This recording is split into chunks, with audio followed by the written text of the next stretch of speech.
আসসালামু আলাইকুম ওয়া রাহমাতুল্লাহি ওয়া বারাকাতুহু। ইন্নাল হামদালিল্লাহ ওয়াসসালাতু ওয়াসসালামু আলা রাসূলিল্লাহ, আম্মা বাদ। প্রিয় ভাই ও বোন, আশা করি আপনারা সকলেই ভালো আছেন। আলহামদুলিল্লাহ, আল্লাহ সুবহানাহু ওয়া তাআলার অশেষ মেহেরবানিতে আমি অনেক ভালো আছি। প্রিয় ভাই ও বোন, আজকে আমি আপনাদের সামনে যে ভিডিওটা নিয়ে হাজির হলাম, এই ভিডিওতে থাকা পোস্টার এবং টাইটেল দেখে হয়তো বুঝে গেছেন আজকে আমাদের কি আয়োজন। হ্যাঁ, বিবাহের পূর্বে কিছু কথা।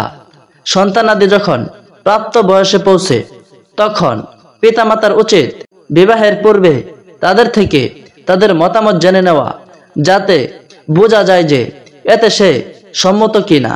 বিবাহের পূর্বে এ বিষয়টিও খেয়াল করতে হবে যে যাকে বিবাহ করা হচ্ছে সে নারী বাড়ি ঘরের কাজ, রান্না বান্নার কাজ, সেলাই কাজ ও ঘরের রক্ষণাবেক্ষণের কাজে কতটুকু শিয়ানা।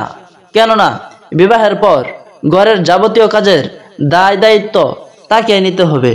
বিবাহের পূর্বে আমার প্রিয় ভাই ও বোনদের কিছু কথা বলি। দীর্ঘদিন হারাম রিলেশন করে আপনি যেই মেয়েটাকে বা যেই ছেলেটাকে বিয়ে করলেন, বিশ্বাস করুন আল্লাহ সুবহানাহু ওয়া তাআলা আপনার জন্য ঠিক ওই মেয়েটাকেই বা ওই ছেলেটাকেই সৃষ্টি করেছেন, তাকেই আপনার জীবনসঙ্গী হিসাবে নির্ধারিত করেছেন। অথচ আপনি আল্লাহর উপর ভরসা না করে, দোয়া না করে, তাকদীরে বিশ্বাস না রেখে, ধৈর্য অবলম্বন না করে আপনি তাকে গ্রহণ করলেন হারামভাবে।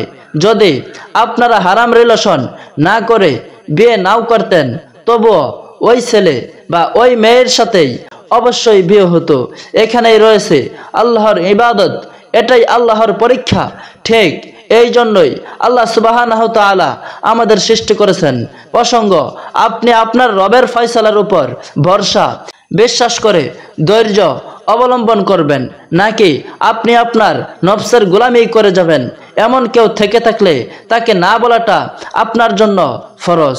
কেননা আল্লাহ সুবহানাহু ওয়া তাআলা যদি তাকে আপনার জন্যই সৃষ্টি করে থাকেন, ইনশাআল্লাহ সে আপনারই হবে। ডিসিশন আপনার, আমার বলার আমি বললাম। কেননা আল্লাহ সুবহানাহু ওয়া তাআলা যদি তাকে আপনার জন্য সৃষ্টি করে থাকেন, ইনশাআল্লাহ সে আপনারই হবে। ডিসিশন আপনার, আপনি হালাল গ্রহণ করবেন নাকি হারাম দিয়ে নফসের তৃপ্তি মিটাবেন। আল্লাহ সুবহানাহু ওয়া তাআলা আমাদের সকলকেই সহি বুঝদান করুক এবং হারাম রিলেশন থেকে বেঁচে থাকার জন্য তৌফিক দান করুক। আমিন ইয়া রাব্বাল আলামিন।